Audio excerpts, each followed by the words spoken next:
खबरों के सिलसिले को आगे बढ़ाते हुए खबर शामिल करते हैं लाहौर से। CM task force chairperson price controller madam Punjab madam Salma Bhatt का कहना काछा सब्जी मंडी का दौरा। मजीद जानते हैं उनकी जुबानी। जी बिस्मिल्लाहिर्रहमानिर्रहीम, बहुत शुक्रिया। बिल्कुल जी, वज़ीर-ए-आला पंजाब मोहतरमा मरीम नवाज शरीफ के सामने हमने मंडी से के सर्वे के बाद ये एक सिफारिश सामने रखी थी कि हमारे यहाँ आलू प्याज टमाटर की जो तलब और रसद है उसको मैनेज करने के लिए और सप्लाई को जो है एक जैसा ऑर्गेनाइज़ करने के लिए ज़रूरी था कि मंडियों में ऑक्शन का टाइम ऑर्गेनाइज़ किया जाए। बिकॉज़ इसके पीछे होता ये था कि जब मंडियाँ अपनी मर्ज़ी से करती थी, जिस मंडी का जब दिल चाहा प्याज की कर ली, जब दिल चाहा टमाटर की, जब दिल चाहा आलू की।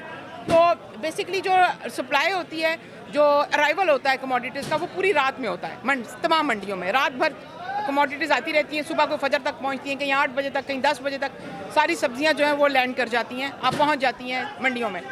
तो उसके बाद ये होता है कि हमने ये किया सिर्फ कि ऑक्शन टाइम मुनज़्ज़म करने का, ऑर्गेनाइज़ करने का और यूनिफॉर्म करने का बड़ी मंडियों में।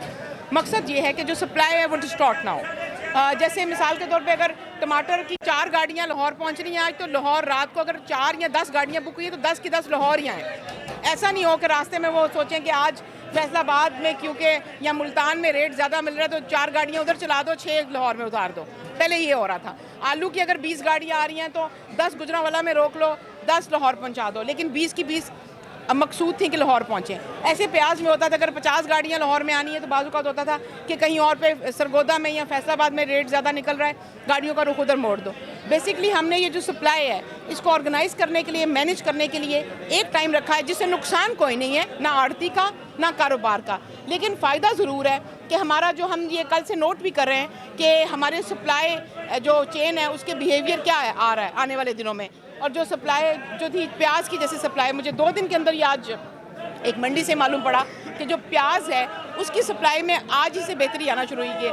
अब जो भेजने वाला व्यापारी होता है, जो पीछे से गाड़ियाँ भेज रहा होता है, जो बिल्टी आ रही होती है, पहले होता था बिल्टी पे 6 मंडियों के नाम लिखे होते थे, वो कहते थे सुबह आपको बताएंगे कि किस तरफ का रुख करना है। अब ऐसा नहीं होगा। अब बिल्टी पे रात को नाम लिखा जाएगा कि ये गाड़ियाँ लाहौर जानी है, ये सियालकोट जानी है, ये सरगोदा जानी है, ये भावलपुर जानी है, ये मुल्तान जानी है, ये डीजी खान जानी है। ये जो डिस्टॉर्शन थी ना सप्लाई की, इसको फिक्स करने के लिए हमने आलू प्याज टमाटर की कमोडिटी जो बेसिक मेन 3 कमोडिटीज़ हैं उनका टाइम ऑर्गेनाइज़ किया, एक जैसा किया है। इंशाल्लाह हम उम्मीद रखते हैं इससे एक तो सप्लाई में बेहतरी आएगी और जब सप्लाई में बेहतरी आएगी तो हमें कीमतों को सस्टेन करने में भी सहूलत मिलेगी। जी सारी बातें कंज्यूमर के लिए किया। सप्लाई किस लिए की जाती है मंडियों में? ताकि कंज्यूमर को जाए। जब यहाँ से देखें, पहले होता कि मिसाल के तौर पे आज यहाँ की पंजाब में तकरीबन 40 से 50 गाड़ियाँ ज़रूरत होती है लाहौर की मंडियों को कि प्याज की। अब अगर यहाँ पे रोज़ 50 गाड़ियों के बजाय 30 गाड़ियाँ कर दें आप तो डिमांड पूरी नहीं होगी, कीमतें ऊपर चली जाएंगी। लेकिन अगर यहाँ पर 50 गाड़ियाँ आती हैं और 50 की 50 गाड़ियाँ यहीं पहुँचती हैं तो उससे जब सप्लाई सस्टेनेबल होगी तो उससे जब रिटेलर के पास, दुकानदार के पास प्याज पूरा पहुँचेगा तो वो एंड कंज्यूमर के पास भी प्याज पूरा पहुँचेगा। बेसिकली सप्लाई चेन को मजबूत करने के लिए हमने ये एक जैसा ऑर्गेनाइज टाइम रखा। जैसा आपने अभी रिटेलर का नाम लिया तो रिटेलर तो फिर बेचारा सारा दिन लोन से आया, जिसमें एक बोरी लेनी है वो तो मंडी में ही बैठा रहेगा, वो किस वक्त जाके अपनी चीज़ सेल करेगा क्योंकि 11:30 में टाइम रखा है, 2 बजे रखा है, इस तरह। बल्कि हमने तो जी टाइम स्क्वीज़ किया है। पहले क्या होता था, आपके सवाल बड़ा अहम है। पहले होता क्या था कि 9:30 कहीं पे हो रही है प्याज की बोली और आलू की बोली होती थी 2 बजे 3 बजे और टमाटर की 4 बजे 4:30 बजे 5 बजे। कई मंडियों में रात को 9 बजे आलू की होती थी, 3 बजे टमाटर की होती थी, 11 बजे प्याज की होती थी। तो रिटेलर बेचारा सुबह से लेकर रात तक यहाँ नहीं बैठा रह सकता था।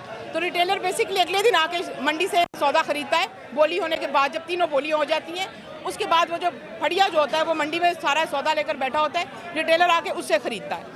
तो बेसिकली हमने तो रिटेलर के लिए सहूलत की है। अगर आप उस तनाजुर में देखें, पहले ये गैप 8-8 घंटे का एक कमोडिटी में मिलता था रिटेलर को, जो अब सिर्फ 1.5 से 2 घंटे में मिलेगा। अब ये भी हो सकता है, मिसाल के तौर पे 11:30 प्याज, 2 बजे आलू और 3 बजे अगर हमने टमाटर की है तो 4 बजे तक रिटेलर आके ये तीनों कमोडिटीज़ लेकर जा सकता है। अच्छा, ये जो आपने अभी शुरू किया है, आप समझती हैं कि इससे जो फार्मर है या जो सप्लाई चेन वाला जो सप्लाई चेन कर रहा है वो अपनी मर्जी नहीं करेगा, वो किसी गाड़ी नहीं भेजेगा, देखिए अगर वो अपनी मर्जी इस तरह से करेगा हमें तंग करने के लिए, इस नीयत से कि बस कन्फ्रंट ही करना है, कारोबार नहीं करना, तो वो अपना नुकसान करेगा। मिसाल के तौर पे एक जो फार्मर है वो 30 गाड़ियाँ भेज देता है लाहौर में, 20 गाड़ियाँ रोक लेता है तो उसकी 20 गाड़ियाँ ज़ाया हो जाएंगी अगर वो 11:30 तक नहीं पहुँचती लाहौर। तो उसकी गाड़ियाँ ज़ाया होंगी ना। तो वो क्या हर रोज़ अफोर्ड करेगा कि अपना माल उगाकर बस कहीं फेंक दे और मंडी में ना भेजे? उससे तो चीज़ों की शॉर्टेज होने के बाद उसकी प्राइस बढ़ेगी नहीं। तो वो फिर हमें मॉइस्चर लानी पड़ेगी ना, उसको मॉइस्चर ला के बेचेगा ना। तो वो इस तरह की ब्लैकमेलिंग जो आप कह रहे हैं, वो बेसिकली हम कारोबार को तकवीयत देना चाहते हैं, कारोबार को फ़रोग देना चाहते हैं, हम किसान को मजबूत करना चाहते हैं, हम मंडियों के सिस्टम को मजबूत करना चाहते हैं, हम अपने एंड कंज्यूमर को खुशहाल देखना चाहते हैं, रिलीफ देना चाहते हैं। ये किसी के अगेंस्ट करने की नहीं है, ये तो बल्कि ऑर्गेनाइज किया है कि आपके पास अगर 500 ट्रक है प्याज का, आप रात को ही वो सारा डिवाइड करके भेज दें कि आपने किस किस मंडी में बेचना है। आप मुनज़्ज़म तरीके से सुबह तक पहुंचा दें, वहाँ से आपकी कमोडिटी बिक जाएगी। अगर कोई फार्मर ये ज़िद में कि टाइम क्यों चेंज किया है, मैंने अपना प्याज या टमाटर या आलू नहीं देना, तो वो अपनी सब्ज़ी तो ज़ाया कर सकता है, लेकिन वो शायद मंडियों को बाकियों को अपॉर्चुनिटी मिल जाएगी, वो ज़्यादा बेच लेंगे, बाकी फार्मर जो है उनका सारा माल बिक जाएगा। तो लिहाजा इसमें ज़िद वाली बात नहीं है, ना इसमें किसी के नुकसान की बात है।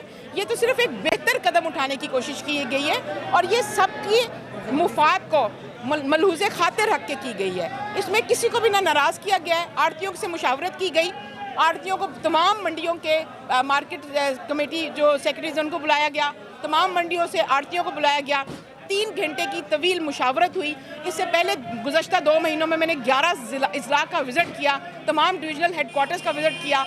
उस विज़िट के दौरान एक मंडी में बैठ के मंडी की जितनी भी सदूर हैं, तंजीमें हैं, एसोसिएशंस हैं, उनके साथ घंटों डेलिब्रेशंस के बाद हमने ये कदम उठाया है। हमने ये कदम ना तो हवा में उठाया है, ना हमने किसी बंद कमरे में ये पॉलिसी बनाई है और ना हमने बगैर मशवरे के बनाई है। यही वजह है कि आप देखें आज अल्हम्दुलिल्लाह डीजी खान, मुल्तान, भावलपुर, फैसलाबाद, सरगोदा, लाहौर, गुजरांवाला, हर जगह इसका एक स्मूथ जो निफाज है वो अमल में आ रहा है और ये बहुत खुश आइंद भी है।